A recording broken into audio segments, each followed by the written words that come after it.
ഞാൻ panel സ്കേർട്ടിൽ colour dye ചെയ്യാൻ വേണ്ടിയിട്ട് ആദ്യം ഒന്ന് ടെസ്റ്റ് ചെയ്ത് നോക്കി, വേറെ കളർ എടുത്തിട്ട് വേറെ മുക്കിയൊക്കെ നോക്കി. അത് കഴിഞ്ഞ് ഇത് മുക്കാനുള്ള ചരുവത്തിൽ വെള്ളം വെച്ചു, അതിലേക്ക് വിനാഗിരി ഒഴിച്ചു, പിന്നെ ആ കളർ നേരത്തെ കലക്കി വെച്ചതും കൂടി ഒഴിച്ചു കൊടുത്തിട്ടുണ്ട്.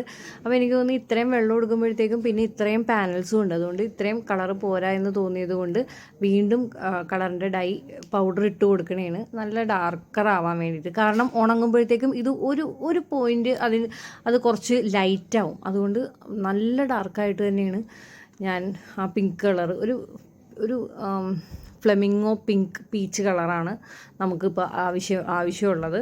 ഞാൻ ആദ്യം ഒരു ചെറിയ കഷ്ണം വീണ്ടും മുക്കി നോക്കി, ആവശ്യമുള്ള കളറായ ഒന്ന് അമ്മയുടെ കൺസെൻറ്റിന് വേണ്ടി അമ്മയുടെ അപ്രൂവൽ കിട്ടിക്കഴിഞ്ഞിരിക്കുന്നു. ഇനി ബാക്കിയുള്ള പാനൽസിൽ മുക്കാം. അത് ആദ്യം ഒന്ന് വെള്ളത്തിൽ മുക്കണം നല്ലോണം, എന്നിട്ട് വേണം കളർ ഡൈ ചെയ്യാനായിട്ട്. വെള്ളത്തിൽ മുക്കിക്കഴിഞ്ഞ് ഞാൻ ആ ചരുവത്തിലേക്ക് ഇട്ടു, മുക്കി എടുക്കണേണ്. അത് കുറച്ചധികം നേരം അതിൽ വെച്ച് കളർ ഫിക്സിൽ മുക്കി എടുക്കണേണത്.